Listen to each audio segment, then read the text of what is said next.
Donald Trump की white house में वापसी के बाद radical Islamic terrorism, which we will eradicate completely from the face of the earth.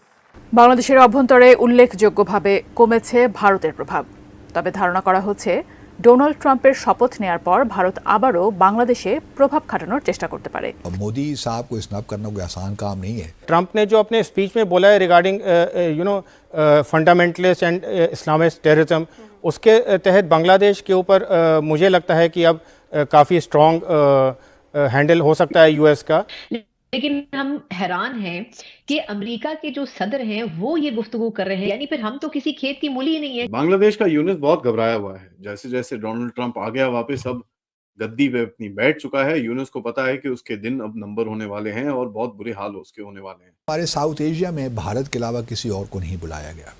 ये सेरेमनी और इसके बाद ट्रंप का एरा का स्टार्ट होना। दूसरी जानिब पाकिस्तान में भी डोनाल्ड ट्रंप की पॉलिसीज को बड़ी संजीदगी के साथ लिया जा रहा है, लेकिन आते के साथ ही उन्होंने कई तरह के स्ट्रिक्ट किस्म के फैसले भी लेकर आए हैं और उसमें उनका यह भी कहना है कि जितने भी इलीगल इमिग्रेंट्स हैं उनको बाहर निकाल दिया जाएगा। ट्रंप जल्द भारत का दौरा कर सकते हैं। ट्रंप कार्यकाल में 100 दिन के अंदर भारत वो आ सकते हैं। पाकिस्तान कब तक पैसा मांग मांग कर ही गुजारा करेगा? कब ऐसा टाइम आएगा कि हमारे यहाँ भी कहा जा सके कि हमारे यहाँ ट्रेड हो रही है? पाकिस्तानी मार्केट भी इससे मुतासिर हो सकती है, हम उससे कितना इफेक्ट हो सकते हैं और ये फिर कितना बड़ा चैलेंज हमारे लिए। डोनाल्ड ट्रंप साहब की जो टीम आई है उसमें से कई लोग जो है वो ये कह रहे हैं पाकिस्तान का फंड बंद कर दिया जाएगा। नमस्ते दोस्तों, जय हिंद। हिंदुस्तान स्पेशल में आपका स्वागत है दोस्तों। जैसा कि दोस्तों आपने क्लिप में देखा, ट्रंप के शपथ लेते ही यूनुस अनाथ महसूस कर रहा है, क्योंकि ट्रंप पिछली सरकार जैसे यूनुस को सपोर्ट नहीं करने वाले। आपको पता ही है दोस्तों, डोनाल्ड ट्रंप ने अमेरिका के 47वें राष्ट्रपति के तौर पर शपथ ली। भारत के विदेश मंत्री एस जयशंकर उनके शपथ ग्रहण कार्यक्रम में शामिल हुए। प्राइम मिनिस्टर नरेंद्र मोदी ने डोनाल्ड ट्रंप को उनके नए कार्यकाल के लिए बधाई दी है। वहीं ट्रंप ने बांग्लादेश में जारी हिंसा को लेकर कहा था कि बांग्लादेश में भीड़ हिंदुओं पर हमला कर रही है, लूटपाट कर रही है। मेरे कार्यकाल में ऐसा कभी भी नहीं होता। पिछली सरकार ने अमेरिका समेत पूरी दुनिया में हिंदुओं की अनदेखी की है। अब बांग्लादेशी मीडिया ये चर्चा कर रहा है कि देखो मोदी और डोनाल्ड ट्रंप के रिश्ते कितने अच्छे हैं। हो सकता है कि यूनुस को जल्दी घर वापस जाना पड़े। ट्रंप ने अपने पहले कार्यकाल में भारत के साथ 30,000 करोड़ रुपए के मिलिट्री इक्विपमेंट सौदे की घोषणा की थी। तो चलिए दोस्तों आज की वीडियो की तरफ चलते हैं। Thank you so much. Bangladesh का यूनुस बहुत घबराया हुआ है। जैसे जैसे डोनाल्ड ट्रंप आ गया वापस, अब गद्दी पे अपनी बैठ चुका है। यूनुस को पता है कि उसके दिन अब नंबर होने वाले हैं और बहुत बुरे हाल उसके होने वाले हैं। तो इसी चक्कर में अपने आप को थोड़ा सेफ गार्ड करने की कोशिश कर रहा है, और लेकिन उसको ये भी पता है कि सेफ गार्ड कितना करेगा, लोग भी अब गुस्सा होने शुरू हो चुके हैं। यहाँ पर आप देखिए हो क्या रहा है कि एक तो वैट बढ़ा दिया आपने, कॉस्ट ऑफ लिविंग बढ़ गई लोगों की नौकरियां जा रही हैं। मैंने तो सुना कि करीब करीब 50,000 लोग से ज्यादा ऑलरेडी गवर्नमेंट सेक्टर से ऑलरेडी नौकरी से बाहर हो चुके हैं।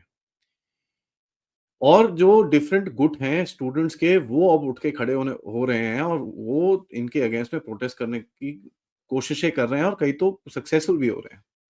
वैसे भी प्रोटेस्ट देश तो बन ही गया है, क्योंकि देखिए क्या होता है, जब एक प्रोटेस्ट से कुछ रिजल्ट मिल जाता है तो हर किसी को लगता है कि यार मैं भी वैसी प्रोटेस्ट करके कुछ रिजल्ट मंगा लूं।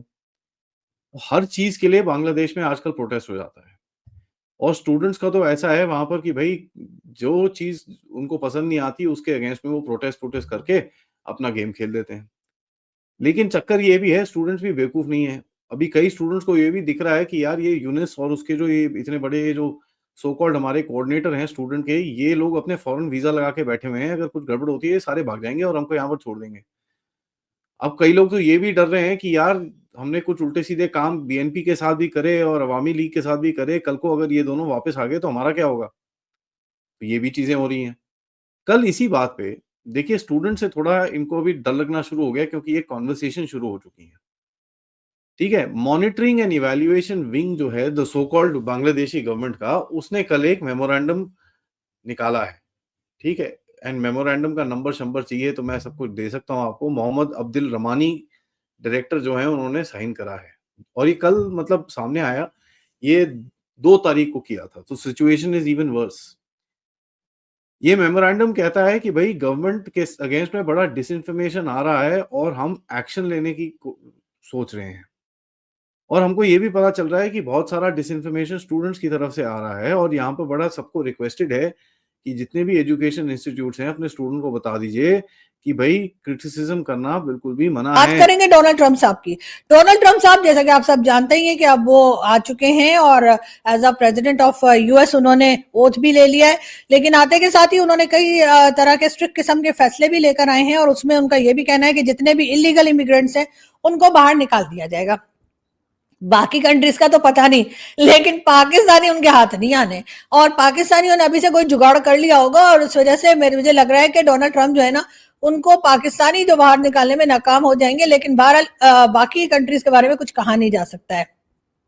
साथ साथ उन्होंने ये भी कहा है कि जी वो जो है साउथ की तरफ जो सरहद है अमेरिका की, उसको उन्होंने कह दिया है, उसमें इमरजेंसी लगा दी है कि उस साइड से जो है इमिग्रेंट्स, इलीगल इमिग्रेंट्स ना आ सके। तो कोई बात नहीं, हम नॉर्थ की तरफ से आ जाएंगे, चारों ओर आ सकते हैं ना पाकिस्तानी, तो इधर से भी आ सकते हैं, उधर से भी आ सकते हैं।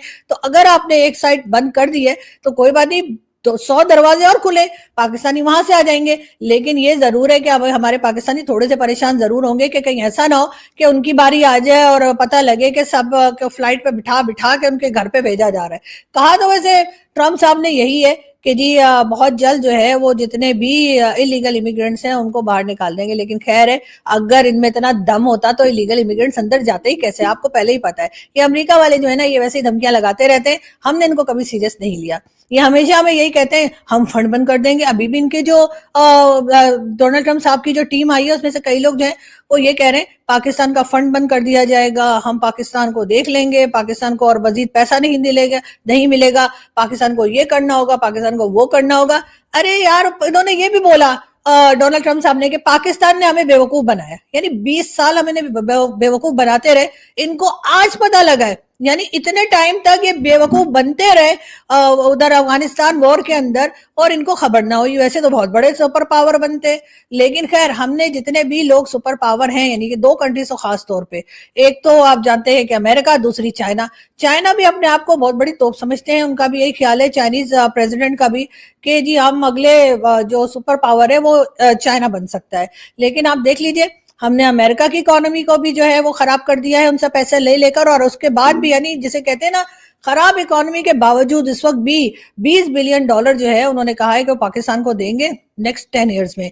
और उसके साथ साथ चाइना की अगर हम बात करें तो चाइना को भी हमने ऐसे सस्ते में तो नहीं छोड़ा है। चाइना भी अपने आप को सुपर पावर बनाने के चक्कर में, लेकिन उससे पहले कि वो सुपर पावर बने हम उनका पैसा खाली कर देते हैं। अभी यहीं पे नहीं, अभी आपको पता है ग्वादर एयरपोर्ट जो है वो बनाया गया है। जी हाँ, वो भी चाइना की मदद से ही बनाया गया है। और शहबाज शरीफ साहब सुबह से टीवी पर मुबारकबाद पे मुबारकबाद मुबारकबाद पे मुबारकबाद दिए जा रहे हैं, और साथ ही साथ ये बता रहे हैं $230 मिलियन जो है वो चाइना ने दिए हैं ग्वादर एयरपोर्ट बनाने के लिए। यानी आप सोचें कि हमने जाते जाते भी छोड़ लिया किसको भला? चाइना को।